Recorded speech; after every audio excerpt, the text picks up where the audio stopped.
Okay, we need a flag to represent ourselves. Something that screams, we're gonna destroy the Allies without remorse. So, any ideas? How about this one? I love it. It really represents us really well. How about this one? I think it's a very scary flag that will make the Allies run in the other direction. Yeah, it's pretty scary. I don't know though. Oh, okay. I thought it was a very scary flag.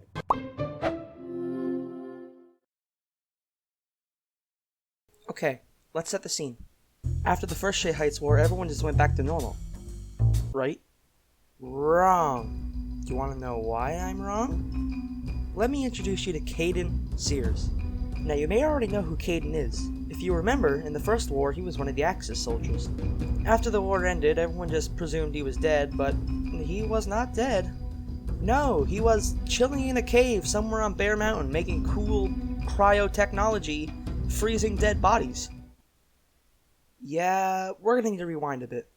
Okay, let's cut back to July 2021. 99% of the Axis forces were eliminated and the Allies secured the victory. Ronnie and Braden were recovering in the hospital. They were expected to make a full recovery. Everything was great. Until he showed up. Just 1 week away from until Braden and Ronnie was released from the hospital, Tanner ran into the room. What's up, guys? How you guys feeling? Yeah, we're good. Okay, so, I got some bad news. What do you mean? Okay, so, you know how we didn't find Caden and Kobe, right? Yeah. Yeah, they kind of started their own Axis again? What? That's right. The war was about to break out all over Shea Heights for a second time, and only one man was responsible. Caden Sears. Now obviously, the Allies had to do something, but they lost almost all of their men in the first war, so what are they gonna do? Aha! Find some more. The first person asked was DJ Witten, and after some convincing, he was on board with the plan. We asked some more people, but they all said no, so we were at a bit of a loss. We were just hoping that they didn't have as much soldiers as us. I don't think they would anyway. Right? Right? Oh no. The Axis were already gathering all their soldiers, getting ready for battle. Let me introduce you to a few of them. The first person asked was Dylan Pike, and after some convincing, he said, "Yes." Well, that's one on board. Dylan then introduced Caden to John Doe. Now, John Doe was a mysterious person as he always wore a ski mask. Nobody knew who he was. Nobody also really cared, but that's besides the point. Okay, Dylan, who is this guy? His name is John Doe. He is very, very scary. And pretty. Okay, bring him in. Hello there. Hey, John Doe. It's good to see you. It's good to see you too. Okay, my name is Caden, and I run the whole military coup. Yeah, I know that. Okay. So do you want to be a part of us? I guess. Okay. Okay. Good. John Doe also pointed out another person to Caden Sears. This person was Raylene Bussey. And whew, let me tell you, she is a handful. Alright everyone, we got another recruit coming in, so everyone be nice. Alright, here she comes now. Hey besties! Oh my god. I've heard you're trying to kill some people. Yeah, we're trying to kill some people. Do you know anyone who could help us? Yeah, Gracie, obviously, my bestie. Oh, okay, is she here? Well, duh! Obviously. Oh, can you get her in here? Okay. Gracie! She'll be right with us. Yeah, okay. What? Hey, Gracie! So, these guys, they want you to, join... Join what? Oh, kill some people. Kill. Oh, Jesus Christ. Oh, yeah, I guess I could join. Do we get, cool outfits, or... Well, of course, you obviously get some cool outfits, yeah. Oh, okay, then I'm in. Haha, me and the bestie. I'm gonna jump off a cliff. After those two joined in, they pointed out two people, Larry and Nolan. Finally, the Axis had their 8 soldiers. By the way, if you're curious why they're only getting 8 soldiers, it's because there's a rule. See, before the First War took place, they had a meeting, and they were discussing some war crimes that cannot be committed. One of these was you can have no more than 8 people on your side. But don't worry, no one's gonna go over. I mean, it's not like anyone would commit a war crime or, nothing like that. No one's gonna, not listen. That's funny. Both sides were ready. Now, it was just a matter of time. Both places needed a base of operation. After the First War, the bases were abandoned, so maybe they'll be lucky and find some old supplies. The Axis and their soldiers set out to Bear Mountain, trying to find a new base, when they came upon the opening of a cave. Hey guys, check out this cave. Wow, it's pretty cool, I guess. Ew, there's gonna be spiders. Raylene, shut up. Anyway, now that the new Axis had their base, it was time for the Allies to find theirs. They were going to return to the old base in Bear Mountain, but when they returned, they found it was all wrecked and looted. So they decided on a new place, outside of Bear Mountain. Hey guys, so we need a base. What should we do? We could use the radio tower on top of the hill. Okay. Yeah, maybe. We could go to the school. Should we do that? Huh. I never thought of that. I mean, sure. Alright, let's move out. September 10th, 2021. The war officially started. The Allies moved all their supplies inside of the school, and the Axis got ready for an attack. Now at this point, the Axis didn't know where the Allies were located, so they had to find them. But that was going to be pretty difficult, as they disguised the school just to look like a normal school. The Allies also didn't know where the Axis were, so it was just a big mess. Everyone just thought it was going to be a hiding war, until one night. It was a night that was really dark, really cold, and really gloomy. All the Allies were packed inside the school. Luke decided he was going to try to find some firewood up in the woods. He told everyone he would be back in 20 minutes, and he didn't bring any type of rifle or gun. Luke was all alone on a dark night. No cars to be seen, no people to be seen, no animals to be heard, until Luke heard a footstep behind him. When he turned around, he saw an Axis soldier that was back onto him. He realized that the soldier didn't see him, and he had two choices. He could risk his life by attacking the soldier, or he could just simply walk away. As Luke was making up his mind, the Axis soldier turned around. It was Nolan. They stared into each other's eyes for a few seconds until Nolan bolted towards Luke. Luke dodged out of the way and Nolan fell into a big pile of leaves. Luke then picked up a rock and threw it at Nolan, who was lying on the ground. When Luke did this, he ran and bolted towards the school. He didn't know what to do, so he had to come up with a plan quick. He decided he was going to turn around and tackle Nolan to the ground. He swiftly turned around and jumped towards Nolan. He pinned him to the ground and started punching his face, over and over and over and over, to the point where blood started to show. He kept punching for about a solid minute, and then when Nolan stopped moving, he ran towards the school, not one stick in hand. He thought that he only temporarily knocked out Nolan, but it turns out he killed him. When the Axis found his body, they knew where to go. See, when Luke pinned him down, Nolan got one good punch on his face. He left a trail of blood going straight towards the school. A few days later, the Axis came back, fully loaded, ready to attack. The Allies set up base in the gym, but were pretty much using the whole school. But the Axis couldn't just attack, they had to have a game plan. So, here it is. When they got near the school, they were going to split into two forces, crossing each side of the back road. One force was going to attack from the front door, and the other force was going to burst through the gym. The Allies previously set up security cameras, so they're going to have to take those out too. Once inside, they were going to shoot any Allied soldier that got in their way. The plan was a go. Well, not yet. They had to wait for the perfect day. A stormy, gloomy, and dark day. And finally, that day came. On September 13th, 2021. It was a Monday night, and everyone was in position. They were split into two groups and told to move out. Multiple explosive charges were placed on the gym doors, getting ready to attack. They were only waiting for Caden's signal.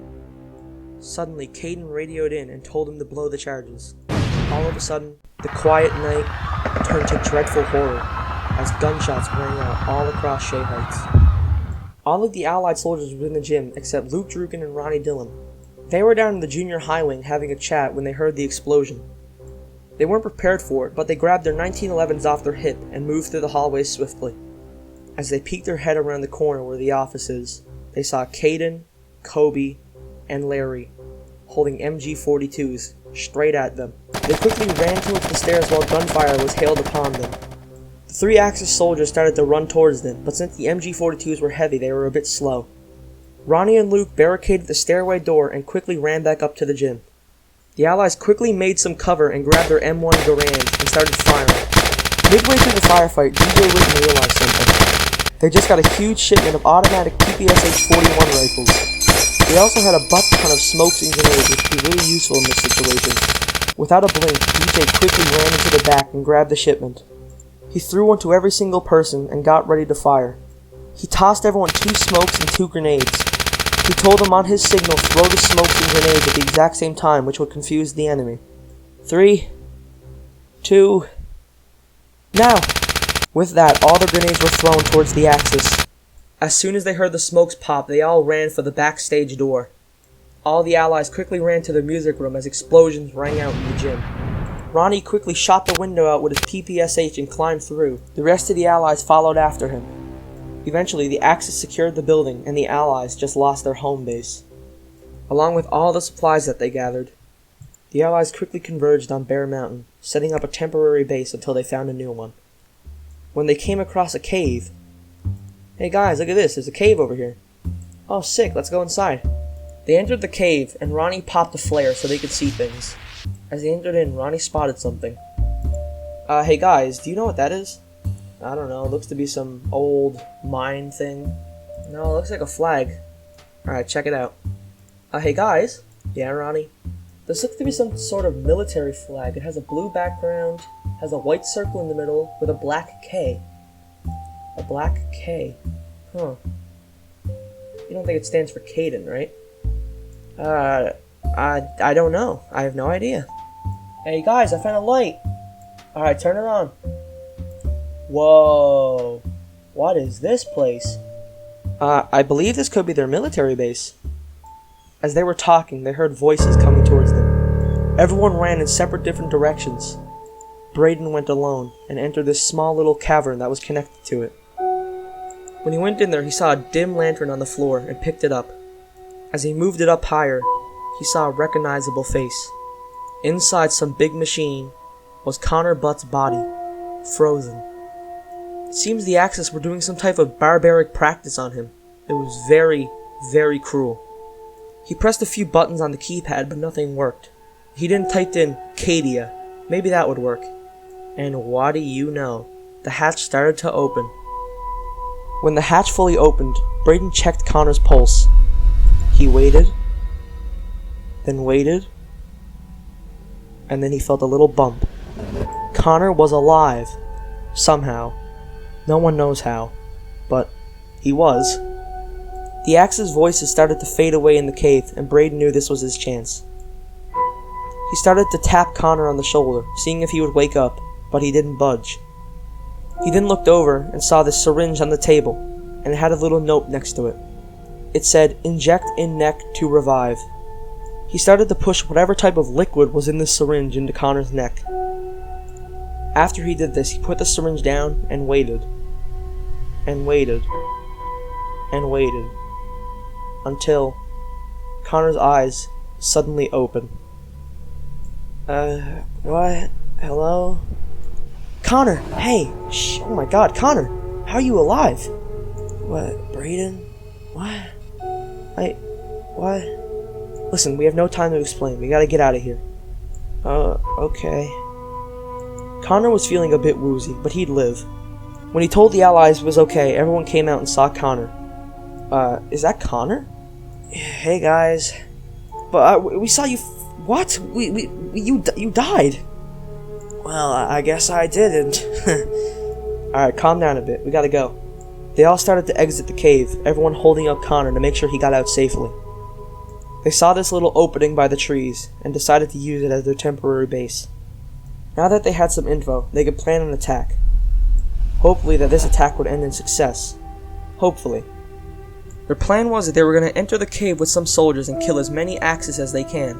Ronnie was going to be waiting with some dynamite on top of the cave. All the Allied soldiers would run out of the cave and Ronnie would blow the dynamite, locking them in, making them starve. A date was set for September 19th, 2021 for the attack. Everyone was ready. Everyone watched the days go by over and over. Finally, the day came, and all Allied soldiers geared up on the hill. Now, the Axis were really prepared, but how would they know? Well, let me tell you. Let's go back a little bit. 2 days before the attack, Luke Druga went out on a walk when he came across an Axis soldier. Again. This time, it was Kobe Sears. Kobe pulled out his 1911 and told Luke to get on the ground. Please don't kill me. Please don't kill me, man, please. Alright, I won't kill you. But you gotta do something for me. Yes, anything, please, anything. I need you to be a secret spy. Can you do that? Yes, okay, I can do that, Alright, Luke quickly ran away. The night before the attack, Luke warned them of what was going to happen, and he entered the cave to tell everyone. Once he exited, he came back to the Allied base. The attack was set to go, but Luke Druga was nowhere to be found. Everyone shouted out for him, of no use, because he didn't respond. They decided to do the attack anyway, even though they were short of a man. A countdown started, and when it finally hit 0, Braden, Tanner, and Connor all ran into the cave, guns blazing. Suddenly, a huge firefight broke out between two sides. No one had been hit so far, which is really good, but that couldn't last forever. Tanner reloaded his rifle and peeked over the sandbag, getting ready to fire, when he was shot in the chest. Suddenly, Ronnie radioed in. Get out of the caves! I repeat, get out of the caves! I'm blowing the dynamite! Alright, we're on our way! Let's go, Tanner! Okay, I'm coming! With that, everybody ran out of the cave, including the Axis. Ronnie and DJ were waiting for the 3 soldiers to exit the cave so he could blow the charge. Ronnie saw the 3 soldiers run out of the cave and pushed down the handle, blowing out the dynamite, which was a lot more powerful than he thought it was going to be. Ronnie and DJ both fell because of the dynamite. All I saw was a cloud of smoke.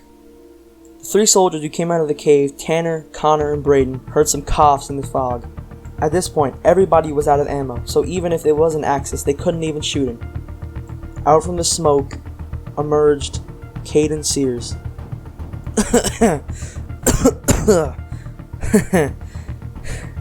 You think you were gonna stop us? Where's Ronnie? Where's DJ? Did you? Don't even worry. They're dead. Your little plan backfired.